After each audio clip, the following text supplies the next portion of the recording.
Hello, welcome to Divine Counsel. I'm very pleased to be here. I am your host, Pamela Mcpherson, and you are in tune to none other than PRZ 109.2 FM. This is Divine Counsel.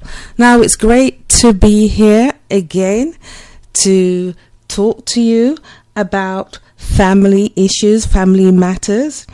And today we're going to look at the daughter of Jacob. Now, Jacob had 13 children. Yes, 13. 12 boys and, yes, a girl. From 4 different women. The first wife was Leah. Her sons were Reuben, Simeon, Levi, Judah, Isaiah, and Zebulun.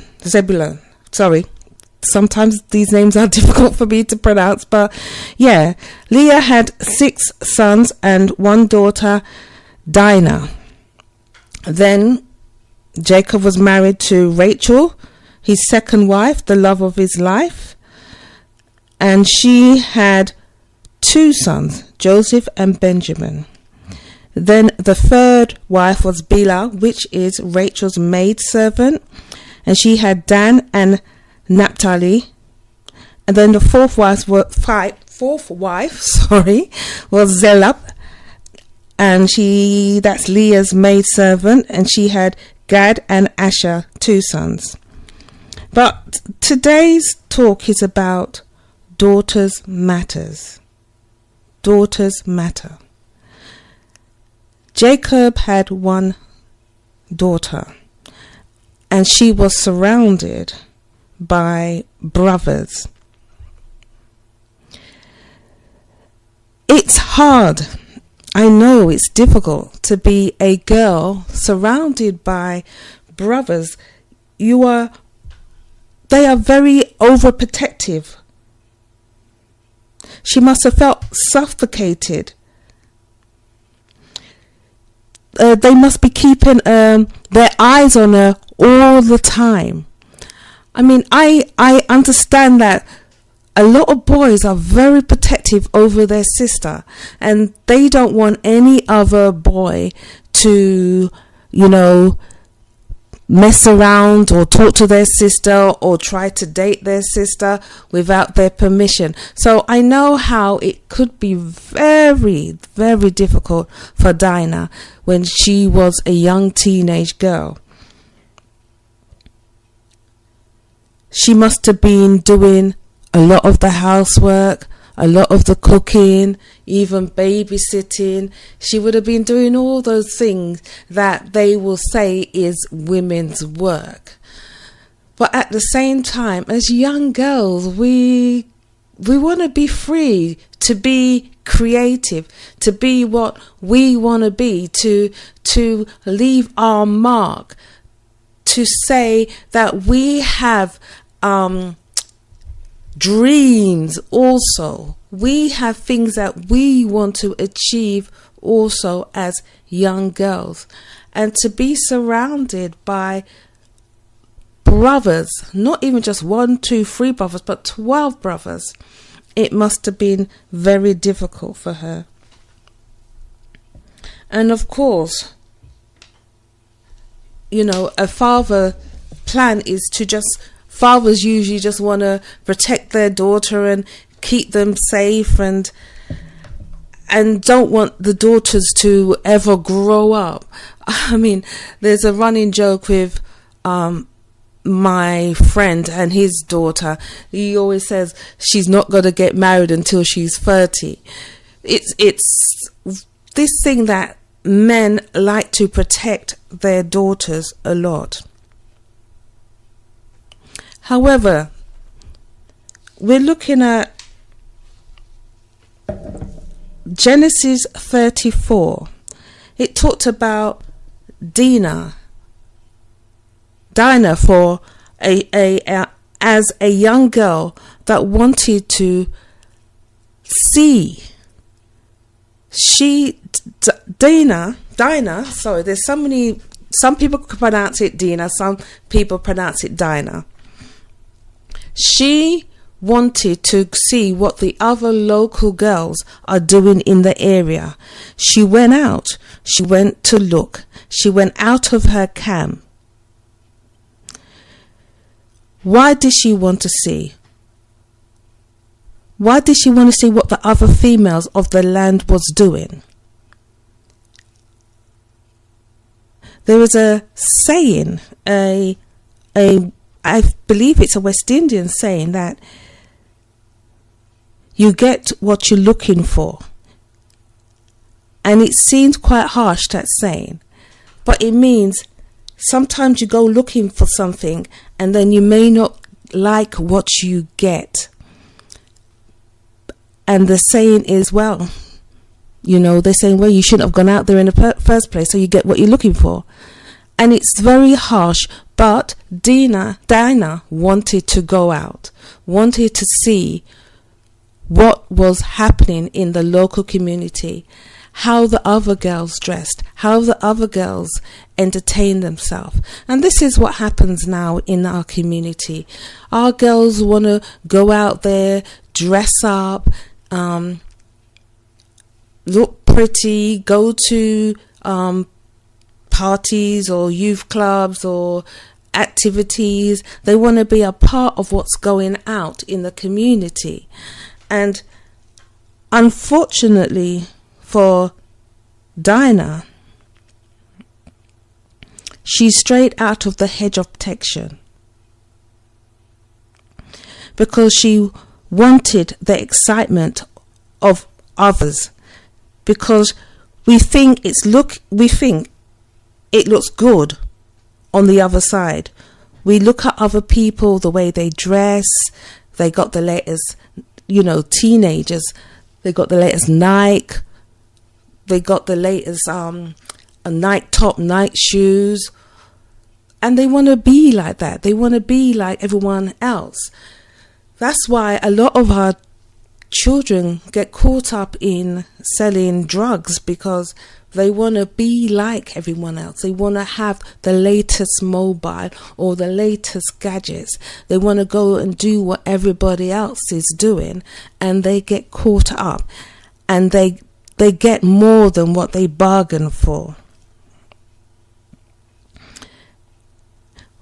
When they do this, when they're looking for what they think is good, they don't see the dark side until it's too late, until they are fully immersed into the dark side, where they are trapped and they don't know how to get back out. Ignorance plays a big part. Sometimes we walk into situations vulnerable, not knowing if it's a dangerous trap. Most probably, Dana had some kind of affection to Shechem.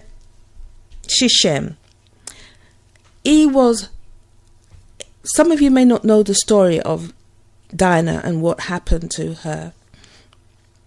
She went out of the safety of her camp to explore the local community, and a young man, and I believe that he was a prince, saw her, took a liking to her, and some Bibles say he took her, and others Bibles say he raped her. So she got into a situation that she did not know anything about. She just wanted to see. She just wanted to know. And maybe she did take a liking to him, but she didn't want to go that far with him. And this happens to a lot of young girls. They tend to like a boy and they don't really want to go far with them. And they feel fearful at times to say no. sometimes they get so caught up with this boy that they will do whatever it takes to keep this young man. Or sometimes, as what happens to Dana, she got raped. Now, this caused a lot of problems. And remember, Dinah had 12 brothers. So you can just imagine how much problem that actually caused. One is disrespect. We look at it as nowadays, on the street nowadays. And lots of young people always say, that's the disrespect. They diss me. They need to respect me. They want respect.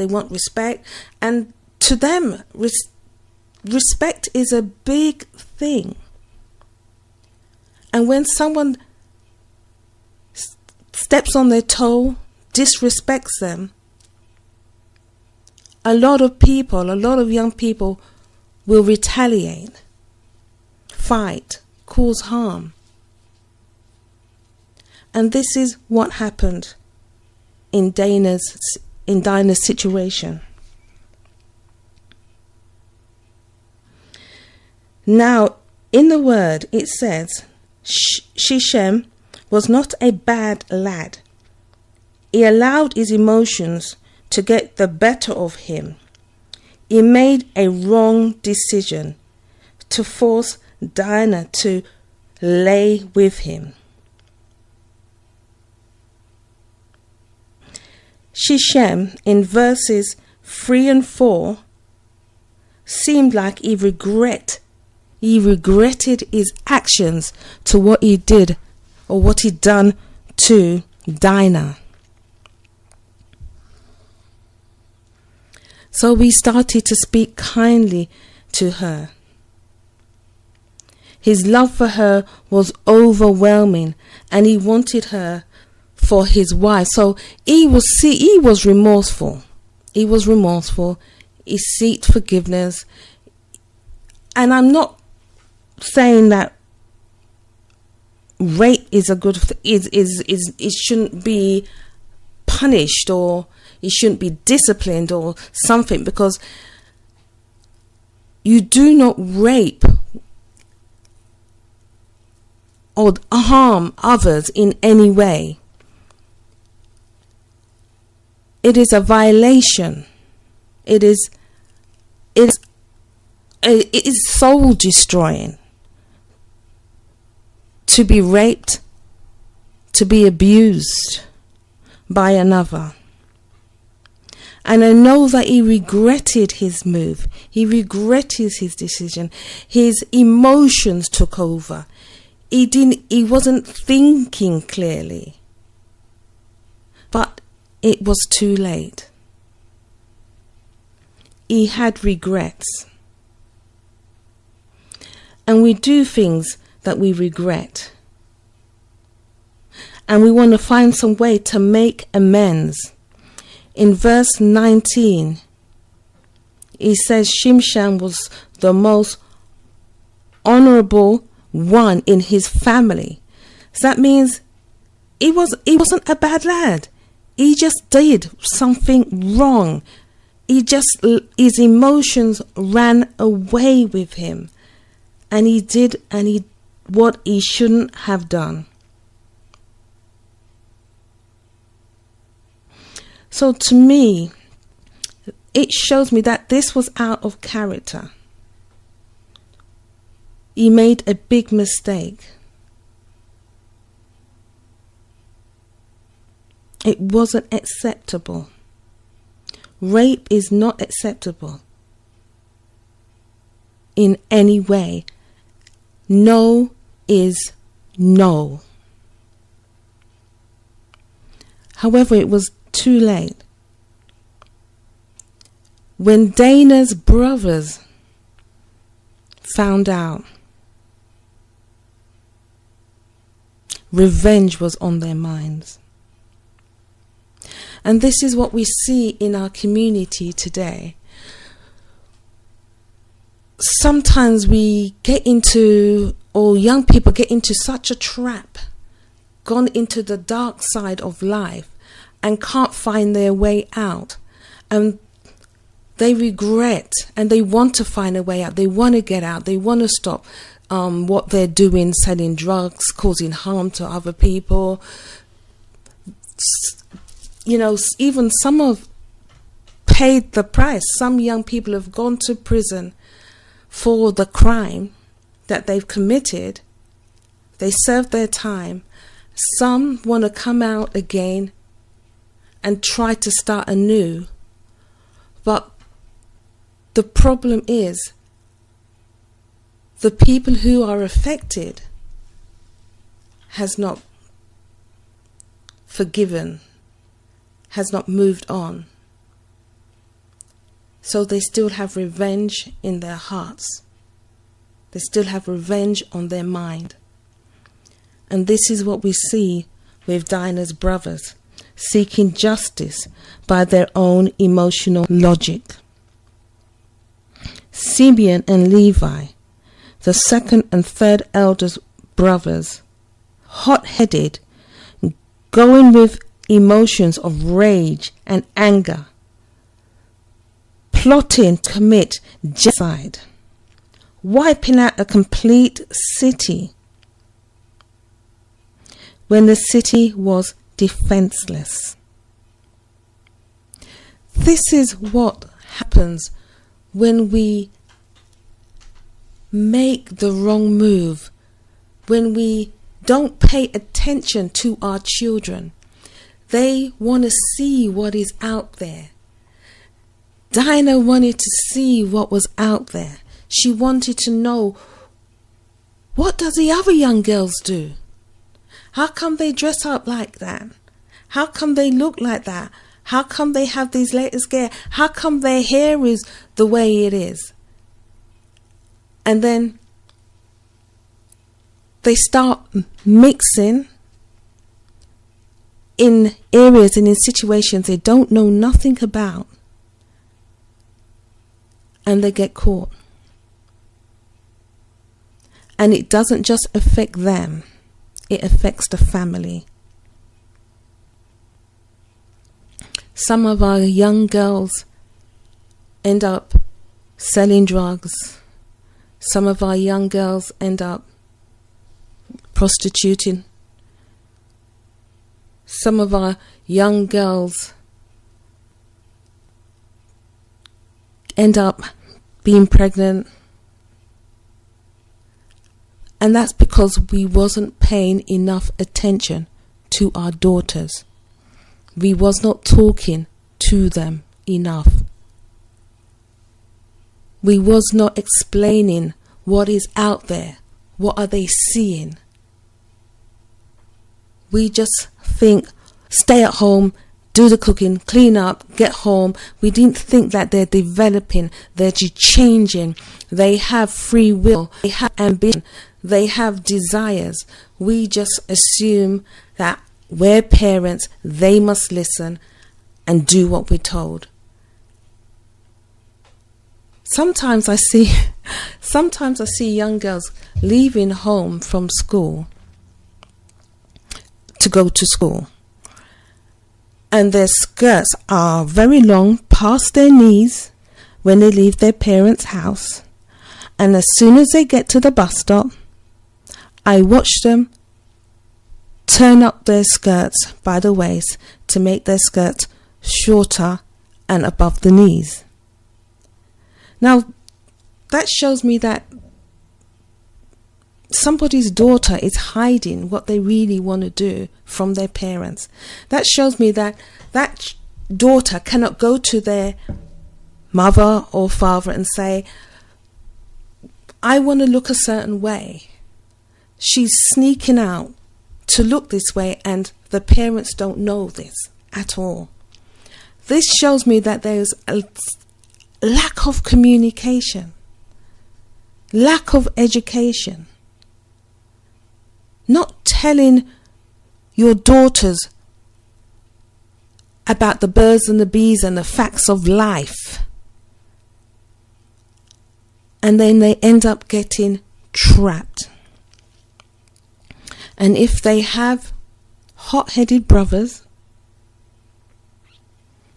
then it causes a circle, a vicious circle of getting the person back. If they have touched their sister or harmed their sister in any way, they want to get them back in some way. Jacob's sons, Simeon and Levi, used God's law of circumcision to strike them down, to strike Shinshem and his family and the community and his sisters down.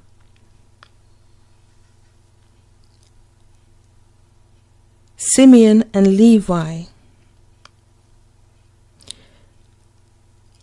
convinced that community that if they want to marry their sister Dinah, they had to be circumcised.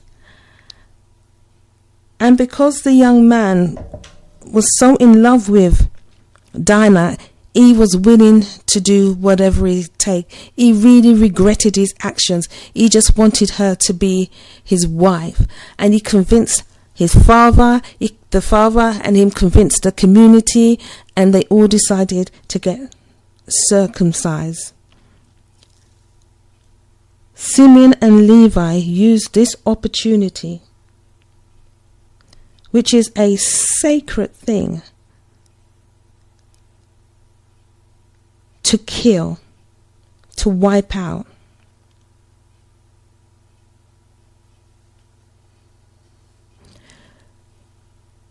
This ceremony of circumcision was meant to be a godly ceremony, sacred. And they used it as an opportunity to stain and kill. And on top of that, they plundered the city. Now,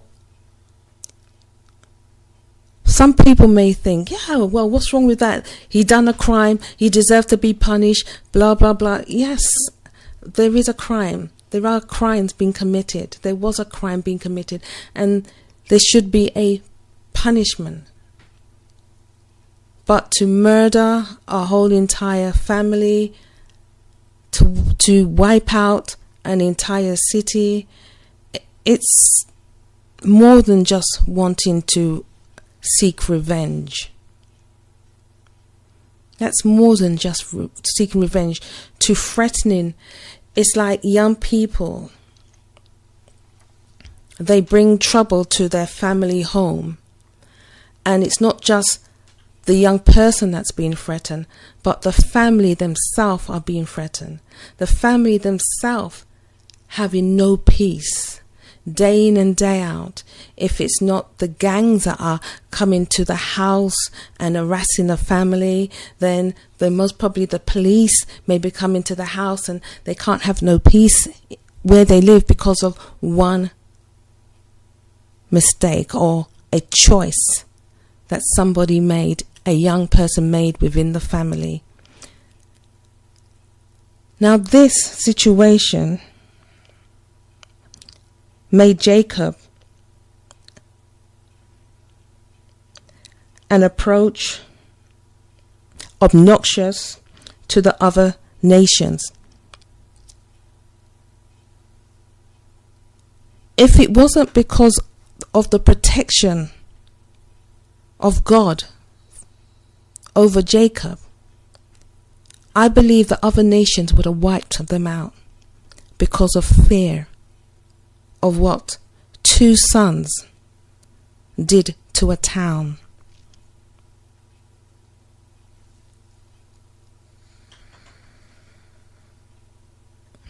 Sometimes looking for something is exciting, but the excitement can lead you to run into the devil's trap, getting caught up with others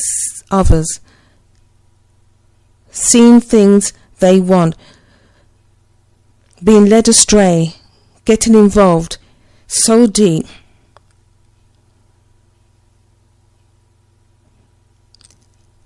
It can cause your whole family to be uprooted.